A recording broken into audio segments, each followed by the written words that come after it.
Hello and welcome to Cloud Insiders, the podcast that brings cloud down to earth.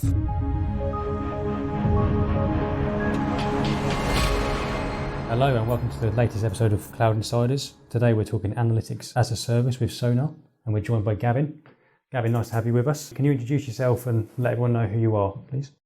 Yeah, thank you, Sam. I'm the co-founder and CEO of SonarHub.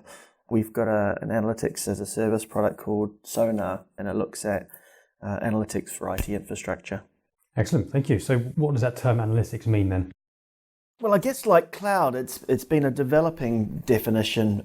Different people you talk to will have different perspectives as to what it means to them. I guess for us, we look at it as quantitative analysis.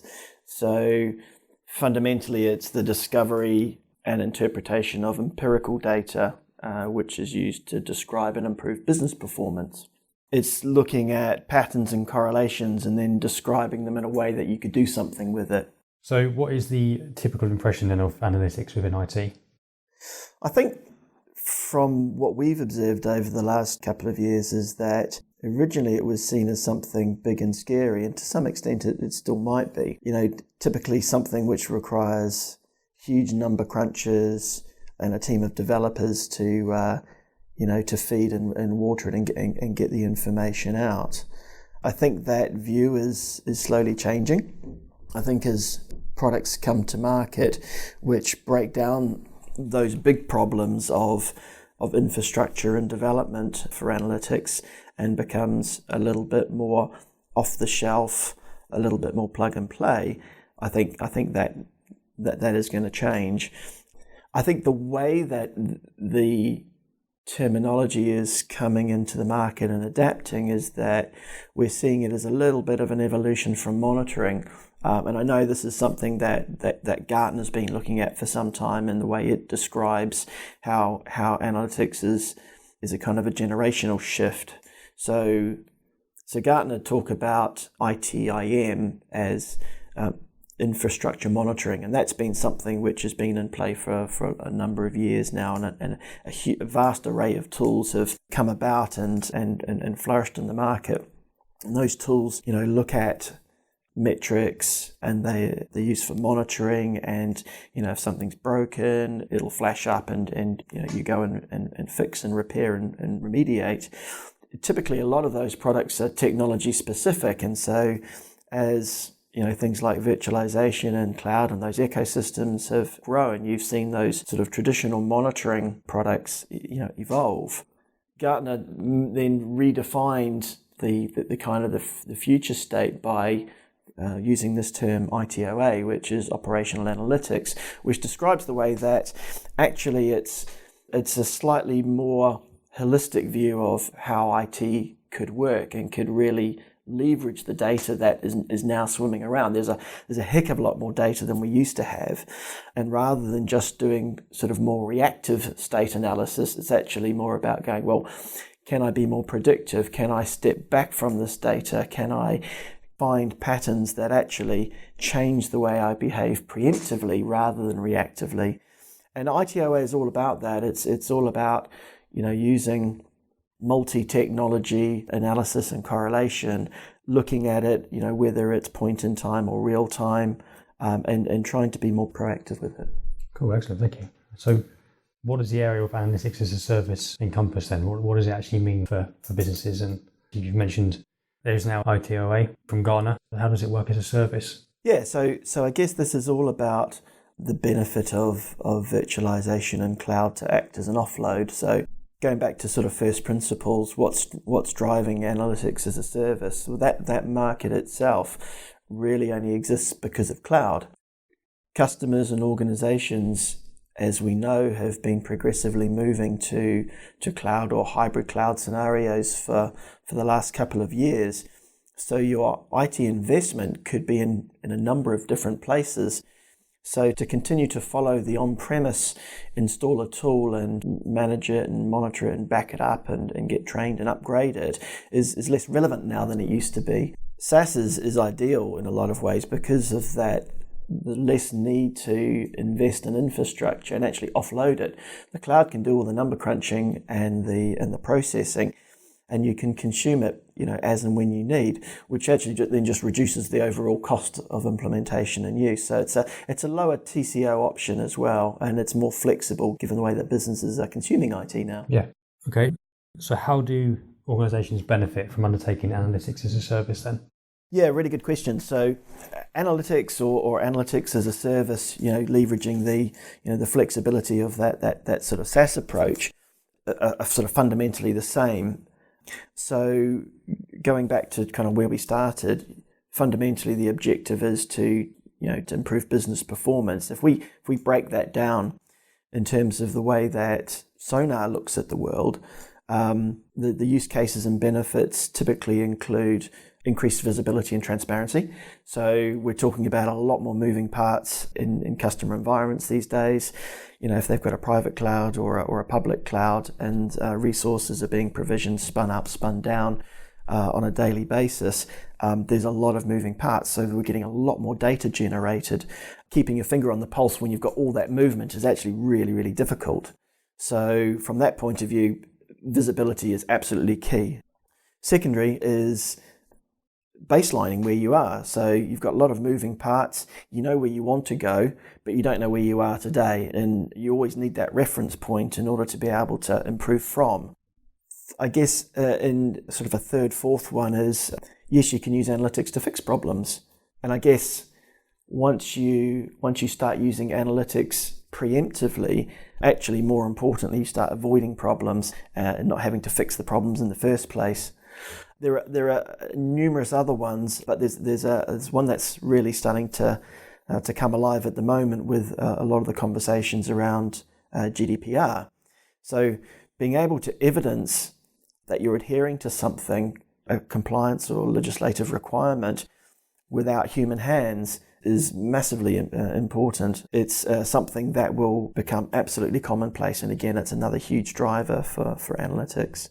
Ultimately, you're talking about better decision making. So if you're informed and you're being continually informed, you're able to make better decisions. So although companies are strategically driving to be data driven, and this is a real push in the industry, these sort of ITOA tools to achieve that haven't previously existed. And as well as that, there's a well-known lack of skills in the marketplace who can translate that data into business intelligence, or even up to a sort of simple abstraction for IT managers. So although it's often assumed that rational and analytical are the primary drivers of business decision making, the more complex the decisions are, the more that managers have tended to look at more emotional factors as the key decision making. And this assumption was underpinned in a report carried out in 2016. It's called Only Human, the Emotional Logic of Business Decisions. And this was a collaboration with the Fortune Knowledge Group. And they surveyed over 720 business leaders and actually discovered that subjective factors such as company culture, values, and reputation were actually at the forefront of decision making. And as part of the questionnaire on this sort of topic of data-driven, 62% admitted to data blindness, and you've got to wonder how many others actually were maybe fibbing about the rest. It's like people just get scared of data, don't they? They have no idea what to do with data, and it scares them to some extent sometimes. And this is it. I think analytics, to be beneficial, has to be consumable. And there's a term that's being described more and more called actionable outcomes. And I think that very much needs to underpin analytics. There's no point in getting, 5 million rows of data and crunching it all up if you don't know how to apply that continually for benefit. What are the industry trends driving adoption of analytics solutions? And what are Sonar seeing within this space? Obviously, you mentioned GDPR already. Are there any other trends? Yes, I think it comes back to availability of tools, knowing that there is choice, knowing that these tools are now out there, and those tools, getting that beachhead time to market and being able to educate the market that there is a generational shift going on, because you're obviously trying to redefine the term of analytics from something that's perceived as large and monolithic, developmentally centric, versus off the shelf and easy to consume and easy to use. And I think that various tiers in the market have different challenges, and the way that they're being driven to look at analytics refers to a little bit of that. So if you look at the enterprise, they understand in many cases the value of continuous analysis, and their challenges tend to be of scale. Too much going on, too many moving parts. How do I bring it all together in one picture? And that's an ongoing challenge for them. Also, because of those moving parts and because of size and scale, you tend to increase wastage and suboptimal performance. Is very easy to make a difference in an enterprise. I think for the mid-market, they have slightly different challenges. You tend to get less scale, but then you tend to get a lot more operational administrators covering a lot more technologies to a lesser degree, and so the ability to be a subject matter expert and know exactly how something should be put together, maintained and run is actually very, very challenging. And because it turns into more of a reactive mode of operation, this ability to be proactive is actually a bit of a foreign concept. And again, because the tools haven't really allowed those companies to be proactive, there's the sense of sort of circular firefighting. So in terms of what's driving them, I think in the mid-market, it's got to be simple, it's got to be quick, and it's just got to be answers. I think in the enterprise, it's got to be single vision, single view. And again, what underpins it all is it's got to be fast, it's got to be consumable. Yeah, definitely. So how's the team at Sonar addressing the market with all those requirements for medium businesses, enterprises and such? Yeah, so Sonar is what we call agnostic. It's a analytics platform. It's cloud-based. It doesn't mind what data feeds it at all. So the challenges for us were being able to sort of miniaturize analytics into something that could be taken as a bite-sized service. The barriers to achieving that are actually really, really high, because you're effectively getting your data from systems, and those systems could be, it could be VMware, it could be Citrix, it could be anything. We look at the infrastructure piece. So I guess we're looking at the software-defined part of the market, and each system holds its data in different ways and in different places. So to bring that all together, normalize it, and produce it back is the challenge. We've overcome that challenge, though. So our approach is very much single platform, single view, but broken into different technology focuses. So we use this management pack concept, where we take analytics and we apply this 4-tier data analysis to it. So I guess at a most basic level, we get information out, we sort and filter it to clear away the noise, and we can present that back. That's kind of our lowest level of information. Next layer up, I suppose, for us is then how do we visualize that? So that charts, trending graphs, whatever it happens to be. We take a step up into tier 2, which is more about watermarking things, so high-low watermarks, and we describe that more traffic light. So is it green, is it orange, is it red? Do I need to do something? How do I quickly get a sense of where am I at with various parts of my IT? And then at the top level, it's more about sort of smart analytics, where we're looking at anomaly detection and we're doing more conversion into business impact rather than IT management impact. So that's how we address that market, and the way that we deliver that is with a very simple wizard-driven point-and-click service. So yeah, that's it at a basic level. So how are you helping organisations implement a more preventative measure? Absolutely, it's a great question. So analytics, because it's a new way of thinking for many parts of the market, you're changing some of the underlying processes within a business. So where monitoring was king, and you had your dashboards and your multi-tabbed consoles, which your sys-admins are driving. This is more about getting that information out, and because you're changing process, that it has to be done in a way that analytics facilitates that. So with Sonar, how do we do that? We've got a scheduling mechanism. So scheduling in itself isn't a new concept, but getting information out to various parts of IT on a regular basis without them having to engage or request IT to to go and export some data and crunch it up and give it to them and all that time, we effectively deliver that, on demand or on schedule. So if you're, for example, your software and licensing asset manager needs to keep track of how many licenses you've got, or they've got an ELA they need to review and negotiate, being able to provide that every month direct to their inbox as a licensing analysis is fantastic. In the same way that maybe your operations management want to keep track on health, and there are some KPIs that describe health of your environment, and those KPIs are sent in a consolidated report with infographic every week or every month. And in that way, you're constantly managing and improving and reacting against things which might be going astray. So you mentioned monitoring used to be king. Does this replace monitoring, or do you still need to have them together at the same time? No, monitoring is absolutely key. I think what we'll see is an adaptation of monitoring and analytics. You still need to have that real-time view. You still need to have that granular information available at all times. And I think analytics is complementary in that regard.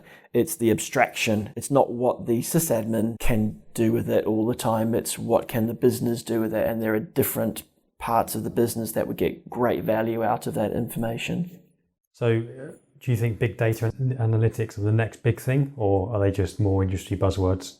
I think it is already the next big thing. The latest reports are that the global analytics as a service market is forecast to grow from $4.8 billion in 2016 to $23 billion by 2021, and that's a compound growth rate of about 37% a year.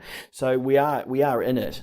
It's still considered an emerging market, but as you can see, the growth is absolutely huge. Yeah, it'd be interesting to see how it goes, actually. So how do you think analytics is going to change the role of the sysadmin then? I think the sysadmin's role is changing anyway. I think the introduction of cloud and automation means that many of the tasks that they did are changing, and that's true for roles throughout technology. AI and automation is clearly a thing, and it's been well sort of commentated on in the industry. I think with a sort of an analytics-centric sort of view of the world, I think there is an opportunity for the sysadmin to be a knowledge guardian or facilitator.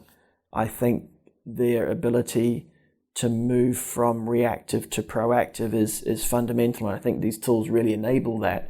So I see them as actually helping break down some of the traditional barriers between technology and other parts of the business where the vocabulary they use, it's like talking two different languages, and that's also being one of the traditional challenges.